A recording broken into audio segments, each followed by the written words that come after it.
Hello friends. இது வந்து Infosys stocks வந்து இப்போ ரிசல்ட் வந்து அனௌன்ஸ்மெண்ட் பண்ணியிருக்காங்க. இந்த ஜனவரி மாசத்துல அனௌன்ஸ்மெண்ட் பண்ண போறாங்க. ஸோ, அதனால அந்த ஸ்டாக் வந்து என்ன மாரி டெக்னிக்கலா வந்து ஒரு பாசிபிலிட்டிஸ் இருக்கு அப்படின்றத நம்ம பார்க்க போறோம். ஸோ, அதுக்கு முன்னாடி ரிசல்ட் என்னைக்கு அப்படின்றத நம்ம பார்ப்போம். நம்ம டே கிராஃப கிளிக் பண்ணுவோம். ஓகே. ஸோ ரிசல்ட் வந்து என்னைக்கு அப்படின்றத பார்க்கும்போது, ட்ரேடிங் வியூ சார்ட்ல வந்து ரைட் ஹேண்ட் சைடுல போயிட்டு, ரைட் கிளிக் பண்ணி, அதுக்கப்புறம் செட்டிங்ஸ்ல போய் பார்த்துட்டு, இந்த லெஃப்ட் ஹேண்ட் சைடுல வந்து symbol, status line, scales, appearance, tradings, ஈவென்ட்ஸ்ன்னு இருக்கும். இதுல வந்து நீங்க பார்த்தீங்கன்னா, ஷோ ஏர்னிங்ஸ் அண்ட் சார்ட்ன்னு இருக்கும். ஸோ, அத கிளிக் பண்ணி ஓகே குடுத்தீங்கன்னா, அதுவே வந்து உங்களுக்கு வந்து காட்டிடும். இதுல என்ன பார்த்தீங்கன்னா வந்து, ஜனவரி 13th வந்து இந்த வாட்டி குடுக்குற ரிசல்ட். இதுக்கு முன்னாடி எப்போ குடுத்துருக்காங்க ரிசல்ட் அப்டின்னா வந்து அக்டோபர் 14th. அதுக்கு முன்னாடி எப்போ குடுத்துருக்காங்கன்னா 15th ஜூலை. ஸோ, ஒரு வருஷத்துக்கு வந்து ஒரு ஸ்டாக் வந்து 4 வாட்டி வந்து ஈவென்ட்ஸ், அதாவது ரிசல்ட் குடுப்பாங்க. ஸோ, அந்த ஒரு டைம்ல வந்து மார்க்கெட் அந்த அந்த பர்ட்டிகுலர் ஸ்டாக் வந்து ஒரு நல்ல மூவ்மெண்ட் 20%லேருந்து ஒரு 30% வரைக்கும் மூவ்மெண்ட் வந்து அதிகமா குடுக்கும். ஃபார் எக்ஸாம்பிள் நான் என்ன சொல்ல வரேன் அப்டின்னா, இங்க பாருங்க. ரிசல்ட்டுக்கு அப்புறம் வந்து மார்க்கெட் வந்து நல்லா மேலே ஏறியிருக்கு இந்த இடத்துல. அதே மாரி ரிசல்ட்டுக்கு முன்னாடி மார்க்கெட் நல்லா மேலே ஏறியிருக்கு. அதுக்கப்புறம் ரிசல்ட்டுக்கு அப்புறம் மார்க்கெட் வந்து நல்லா வேகமா கீழ இறங்கியிருக்கு. அதே மாரி இங்க பார்த்தீங்கன்னா வந்து, மார்க்கெட் வந்து ரிசல்ட்டுக்கு முன்னாடியே வந்து இன்னும் மேல போறதுக்கான ஆப்பர்ச்சுனிட்டி ரொம்ப ஜாஸ்தியா இருக்கு. ஸோ, அதுவும் இல்லாம இப்போ நம்ம வந்து ஃபார் எக்ஸாம்பிள் இப்போ இதோட பெர்சன்டேஜ் வந்து நம்ம எடுத்து மெஷர் பண்றோம் அப்படின்னா, எடுத்துக்காட்டுக்கு ஆஃப்டர் ரிசல்ட் பாருங்க எத்தன பெர்சென்ட்னா 20% வந்து ஆயிருக்கு பாருங்க. இந்த இடத்துல. அதுக்கப்புறம் இந்த இடத்துல வந்து பார்த்தீங்கன்னா, ரிசல்ட்டுக்கு முன்னாடி என்ன நடந்திருக்கு? ஒருவேள முன்னாடியோ, இல்ல பின்னாடியோ ஒரு 20% வந்து 20-30 இந்த பர்ட்டிகுலர் ஸ்டாக் வந்து 20%. இத விட வந்து அதிகமா 30% மூவ்மெண்ட் இருக்கிற ஸ்டாக்ஸ்லாம் வேற நெறைய இருக்கு. ஸோ, அதனால நம்ம என்னன்னா, அதனால தான் ஈவென்ட் ட்ரேடிங் இல்ல ரிசல்ட் சொல்லும்போது மீடியாக்கள்லாம் வந்து அவ்ளோ கிரேஸா இருப்பாங்க. அனௌன்ஸ்மென்ட்லாம் ரொம்ப பயங்கரமா வரும். So, I'm sorry. ஓகே. அடுத்தது என்ன அப்டின்னா வந்து, நம்ம வந்து என்ன பண்றோம் அப்டின்னா வந்து, இப்போ எல்லாத்தையும் நான் வந்து இது பண்ணிட்டேன், க்ளோஸ் பண்ணிட்டேன். ஸோ நெக்ஸ்ட் வந்து என்ன அப்டின்னா வந்து, நி அ இன்ஃபோஸ் இன்ஃபி ஸ்டாக்கோட இன்ஃபோசிஸோட ஸ்டா இன்ஃபோ இன்ஃபோசிஸ் ஸ்டாக்கோட மந்த்லி மூவ்மெண்ட் எவ்வளோ அப்டின்றத நம்ம பார்க்க போறோம். ஸோ அதுக்கு வந்து மந்த்லி கிராஃப் நான் எடுத்திருக்கேன். மந்த்லி கிராஃப்ல வந்து என்ன பண்ண போறோம் அப்டின்னா வந்து, லாஸ்ட் மந்த் எவ்வளோ மூவ் ஆயிருக்கு அப்படின்னு பார்த்தீங்கன்னா, இந்த பர்ட்டிகுலர் ஸ்டாக் வந்து 15% மூவ் ஆயிருக்கு. ஸோ, அதுக்கு முன்னாடி கேண்டில் என்ன பண்ணியிருக்குது, அதுக்கு முன்னாடி கேண்டில்னா அதுக்கு முன்னாடி மாசம். ஃபார் எக்ஸாம்பிள் ஏன்னா மந்த்லி சார்ட்ல இருக்கிறதுனால, அது வந்து 9% மூவ்மெண்ட் குடுத்துருக்குது. அதுக்கு முன்னாடி கேண்டில் என்ன சொல்லுது அப்படின்னா, அதுக்கு முன்னாடி கேண்டில்னா அதுக்கு முன்னாடி மாசம். இந்த இடத்துல வரைய முடியாது. அதனால நான் என்ன பண்றேன் அப்படின்னா, கொஞ்சம் அட்ஜஸ்ட்மென்ட் பண்ணி வரையறேன். அது எவ்வளோ பெர்சன்டேஜ்னா 20%.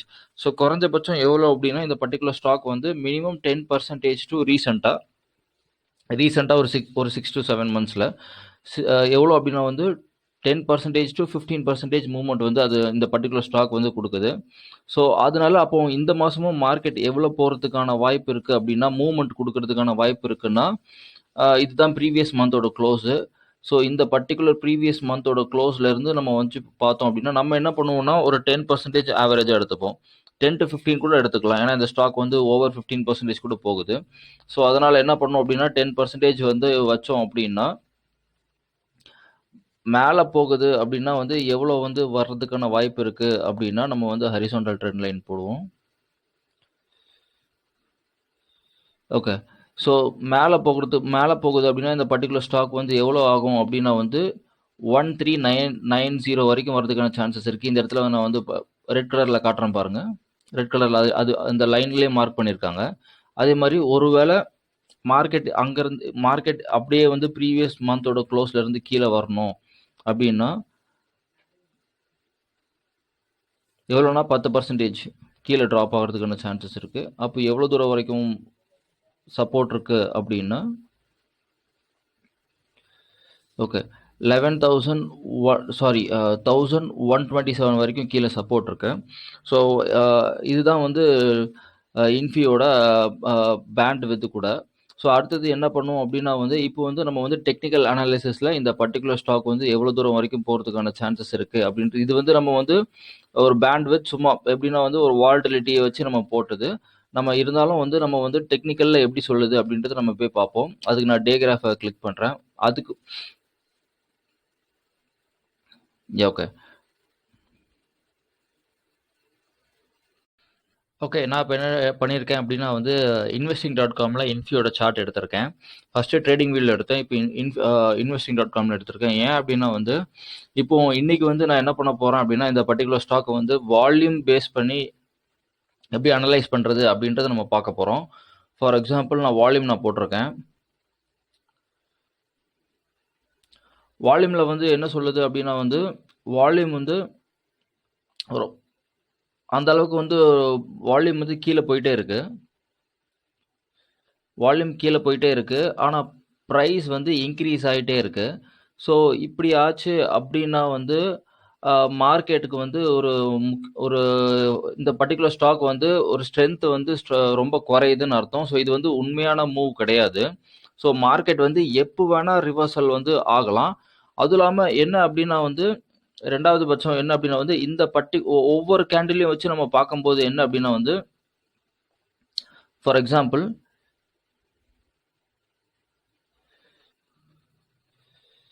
இது பாருங்க இந்த பர்ட்டிகுலர் கேண்டில் ரொம்ப பெருசா இருக்கு.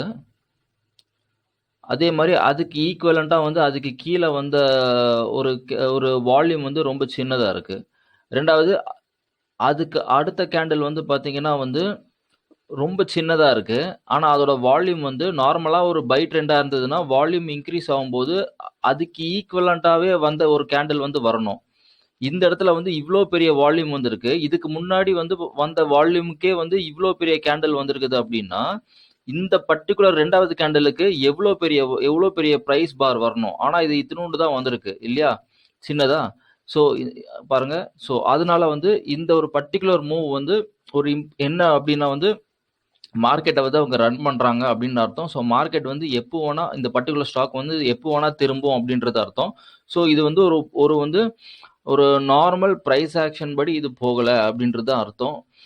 2வது நம்ம பார்த்துட்டோம் என்னன்னா ரீசெண்ட் எல்லா கேண்டிலுமே வந்து ஓவராலா பார்க்கணும் அப்படின்னா வந்து ஓவரால் கேண்டிலும் வந்து செல்லிங் தான் சொல்லுது.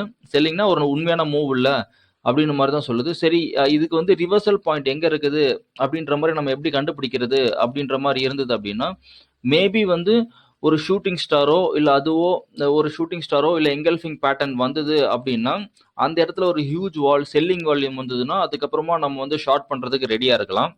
அது வரைக்கும் இதை வந்து நம்ம எதுவுமே பண்ண முடியாது. அது வரைக்கும் இது ஒரு ஃபுல் பை ட்ரெண்ட்ல தான் போயிட்டு இருக்கோம். ஸோ அப்போ பை ட்ரெண்ட் அப்படின்னா நம்ம வந்து பைக்கான டார்கெட் நம்ம எப்படி ஐடென்டிஃபை பண்றது அப்படின்ற மாதிரி நம்ம எப்படி பார்க்கணும் அப்படின்னா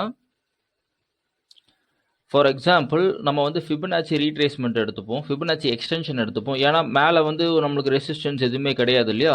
ஸோ அப்போ ரெசிஸ்டன்ஸ் வரையணும்னா நம்ம வந்து ஃபிபனாச்சி எக்ஸ்டென்ஷன் எடுத்துக்கணும். கீழே எப்பவுமே சப்போர்ட் அண்ட் ரெசிஸ்டன்ஸ் நம்ம வரைகிறது வந்து ரொம்ப நல்லது. ஏன்னா அது டார்கெட்டுக்கு வந்து ரொம்ப யூஸ்ஃபுல்லாக இருக்கும், என்ட்ரிக்கும் ரொம்ப யூஸ்ஃபுல்லாக இருக்கும். ஸோ என்ன பண்ணணும் அப்படின்னா ப்ரீவியஸாக நடந்த ஒரு ட்ரெண்ட் இருக்குது இல்லையா? ஸோ அப்போ அந்த ட்ரெண்ட்ல இருந்து நம்ம என்ன பண்ணணும்னா அந்த ப்ரீவியஸ் ஹைல வச்சு அந்த ட்ரெண்டோட ஹைல வச்சு அதுக்கப்புறமா நம்ம அப்படியே கீழே இழுத்தோம் அப்படின்னா நம்மளுக்கு வந்து இப்போ வந்து இதோட ரெசிஸ்டன்ஸ் எங்க இருக்குது அப்படின்னு தெரிஞ்சிடும். ஸோ அப்போ அந்த ரெசிஸ்டன்ஸ் எங்க இருக்குன்னா 1330 வந்து ரெசிஸ்டன்ஸ் இருக்கு. அதையும் நம்ம வரைவோம் ஹரிசாண்டல் லைன் வச்சு. Yeah okay. ஸோ இந்த இடத்துல பார்த்தீங்கன்னா வந்து 1330 இது வந்து நம்ம அப்போ பார்த்த ஒரு ப்ரைஸ் ஆக்ஷன் அப்போ பார்த்தோம் இல்லையா? ஸோ ஃபர்ஸ்ட் இனிஷியலாக ஸோ அந்த ஒரு மெத்தட்ல படி 1330 இருக்கு. ஒருவேளை மார்க்கெட் இதையும் பிரேக் பண்ணி மேலே போகுதுன்னா எது வரைக்கும் போகும் அப்படின்ற மாதிரி இருந்ததுன்னா இதுலயே இல்லை இன்னும். ஸோ அது இன்னும் நான் ஆக்சுவலி இதில் வந்து செட்டிங் மாற்றலை, நான் ஜென்ரலாக தான் போட்டிருக்கேன். ஸோ அதனால் வந்து இப்போதைக்கு வந்து 1330 அப்படின்ற மாதிரி தான் இருக்குது. வேணும்னா நம்ம வந்து இப்போ வந்து அதில் போய் பார்க்க முடியுமா ட்ரை பண்ணி பார்ப்போம். ஓகே. ஸோ அதில் வந்து பார்த்தீங்கன்னா வந்து இதில் வந்து இருக்குது ட்ரேடிங் வியூவில் வந்து நான் செட்டிங் மாற்றிருக்கேன். ஸோ அதனால் வந்து அது அவைலபிளாக இருக்குது. ஸோ 1331 ஃபர்ஸ்ட்டு ரெசிஸ்டன்ஸ் இருக்குது. 2வது ரெசிஸ்டன்ஸ் எது அப்படின்னா ஒரு வேளை அதையும் தாண்டி பிரேக் பண்ணி போகணும்னா இன்ஃபி எவ்வளோ வரைக்கும் போகிறதுக்கு சான்சஸ் இருக்குன்னா 1363 வரைக்கும் போகிறதுக்கான ஆப்பர்ச்சுனிட்டி ரொம்ப ஜாஸ்தி. ஸோ இந்த ரைட் ஹேண்ட் சைடில் பார்த்தீங்கன்னா இருக்கும் 1363 அண்ட் 1331 அதுதான் வந்து இன்ஃபியோட ரெசிஸ்டன்ஸ் லெவல். ஸோ அதுக்கு அடுத்தது என்ன அப்படின்னா வந்து நெக்ஸ்ட் வந்து அடுத்தது சப்போர்ட்டு. ஸோ சப்போர்ட் வரையறதுக்கு நம்ம இதை ஃபிபனாச்சி எக்ஸ்டென்ஷனை வந்து நம்ம வந்து க்ளோஸ் பண்ணிக்கலாம். ஸோ ப்ரீவியஸ் சப்போர்ட் அ இன்ஃபிக்கு வந்து சப்போர்ட் எந்த இடத்துல இருக்கு அப்படின்ற மாரி பார்த்தோம் அப்படின்னா, ஃபர்ஸ்ட்டு சப்போர்ட் எங்க இருக்குன்னா 1258ல இருக்கு. அதுக்கப்புறம் 2வது சப்போர்ட் எந்த இடத்துல இருக்கு அப்படின்னா வந்து 1226ல இருக்கு. ஸோ, இப்போ இந்த பர்ட்டிகுலர் ஸ்டாக் வந்து என்னன்னா, ட்ரெண்ட் ரொம்ப ஸ்ட்ராங்கா இருக்கிறதுனால, மார்க்கெட் என்ன பண்றதுக்கான வாய்ப்பு இருக்குன்னா, இங்கேருந்து மேல போய் டச் பண்ணிட்டு 1332 வரைக்கும் போய் டச் பண்ணிட்டு, அதுக்கப்புறமா மார்க்கெட் என்ன பண்ணணும், இந்த பர்ட்டிகுலர் ஸ்டாக் என்ன பண்ணும் அப்படின்னா, அங்கேருந்து அப்படியே வந்து கீழ வரதுக்கான வாய்ப்பு வந்து ரொம்ப ஜாஸ்தியா இருக்கு. அ இதுதான் இன்ஃபோசிஸ் ஸ்டாக்கோட அ என்னோட பெர்சனல் வியூ. இந்த இந்த வீடியோ உங்களுக்கு புடிச்சிருந்ததுன்னா, நல்லா இருந்ததுன்னா ப்ளீஸ் சப்ஸ்கிரைப். Thank you.